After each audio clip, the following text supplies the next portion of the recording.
and I think it's a little bit of like critique to the EU legislation that Yeah. it doesn't allow for such creativity. In the previous podcast, I was talking to Mm. Ben Champagne, and we were Mm. talking about champagne and the legislations. Yeah. And I think there is this confusion in the EU legislation that Mm. it tries to protect the origins, which is Yeah. very correct, and I do agree with that. But while doing that, it excludes such a palette of creativity and ideas. Mm. I think what should be, and I'm sure that we can do this and change in the positive direction. The the point should be to protect for the specific designations of origins like Champagne Mm. and other wine regions. There, it is logical to protect the style of the wine region and have these strict rules, Mm. but allow for other regions who are not using specific origin names to do almost whatever, obviously in the Mm.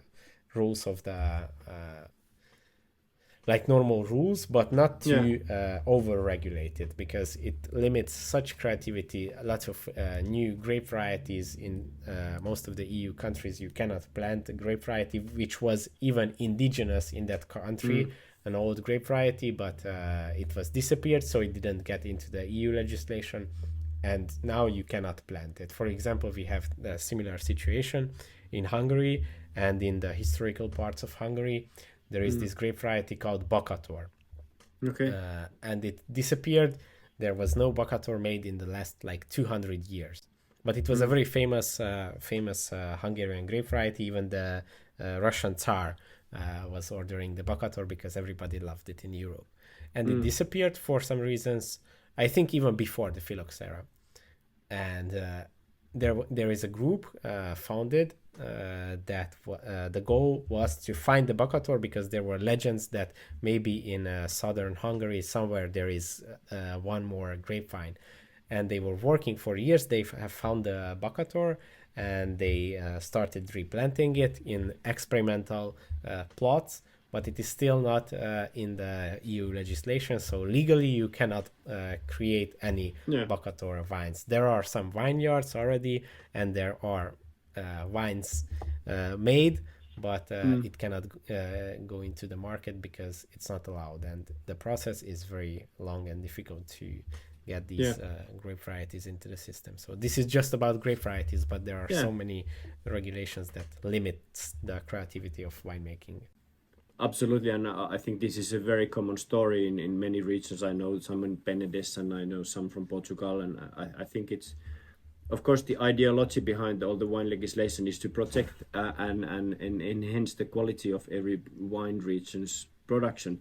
But like you said, a lot of this legislation is just blocking opportunities to develop and opportunities to go for trends. And I think it's about grape varieties, it's about methods used, but it's also about packaging formats. I think it's today in the modern world, it's like the Nordic markets, the monopolies are all about environmental friendly, and they want to boost the availability of alternative packaging formats because and this is exactly the same as when the screw cap arrived. A lot of regions Yeah. said that no screw cap in our region. It's not. It needs to be natural cork, and then the markets are going for screw caps. The monopoly are looking, okay, we want to have more screw cap because we have less consumers returning the wine, and we have older people that the screw cap is so much easier to open without any special tools. So we want to boost screw cap, and then the regions. Some countries said that okay, no screw cap from our region allowed in our DOC or whatever wines, and but this then blocks. Okay, well then the monopoly is okay. We shop something else. Then do these regions think that the monopoly is like, oh, okay, well, okay, then our idea is bad. Let's go back to Cork. They will go with their ideas, and they will go with for alternative regions or origins of the wine. And now the same is happening with packaging. The monopolies want to cut the carbon footprint, and they say that okay, of course glass bottle will be still big issue in future as well. There will be a lot of glass bottles, but we also want to have wine in PET. We want to have wine in a bag box, we want to have wine in tetra, we want to have wine in pouch, which is the bag inside the bag box, and we want to have the wine in can, and there is even this paper bottle, frugal bottle now available. So we want to try all of these, and they put tenders and they want to bring products to the market. And if your region is only allowing you to put wine in a glass bottle, you will not participate any of these opportunities. And then if you think that the monopoly is, let's say they have already 7,000 wines, so they are not searching anymore. They don't need another Soave in glass bottle, but they might be interested in testing a new packaging format. So if you're a producer of Soave, for example, and you're not in the market yet, and you're there with your glass bottles hoping the opportunity to open, it won't open. But if you would be able to put it in a paper bottle or pouch or tetra, and you would have investment or willing to do that, you would be open-minded producer, you could do that, and definitely the monopolies would be interested in your product. So by, in a way, controlling the quality of their regions, a lot of these wine legislation, they are completely stopping new opportunities to arrive, because this is, and I know the more monopolies are in forefront of this, testing these new packaging formats, and maybe some traditional countries are looking that, okay, are you crazy? But same happened with bag-in-box, same happened with screw cap, same will happen with tetra PET, same will happen.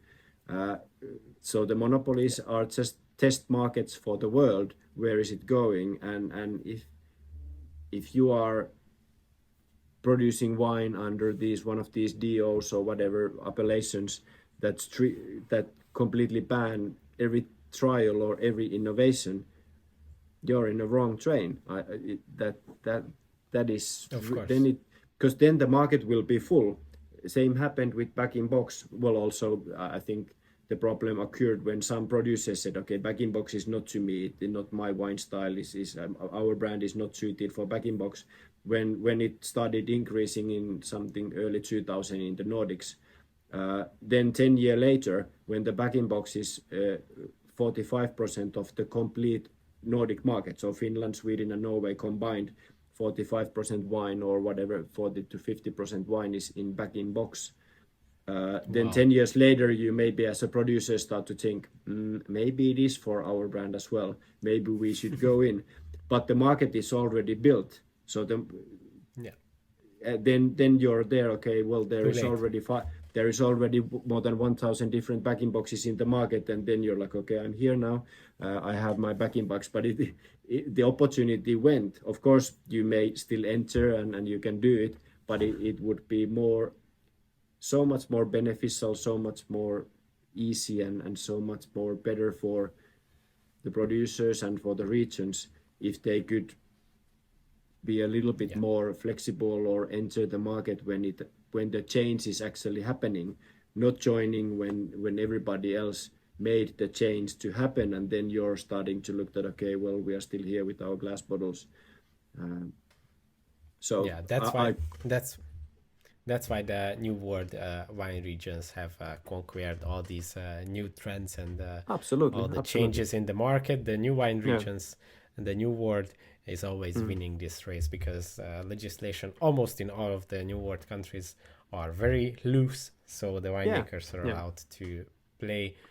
I think the goal here, the focus and the logic behind all these legislations in the EU should be protecting the specific regions, because I do understand that for some names you want to preserve a similar image or a style. It's okay, but do not limit the winemakers from that region or other regions that are not trying to be in the forefront of that name. So if you are not trying to use a specific style name, then you should be allowed to have more flexibility, because the problem, in my opinion, is that in some cases, even if you are not applying for a specific style or a protected origin, you still are like limited by these regulations.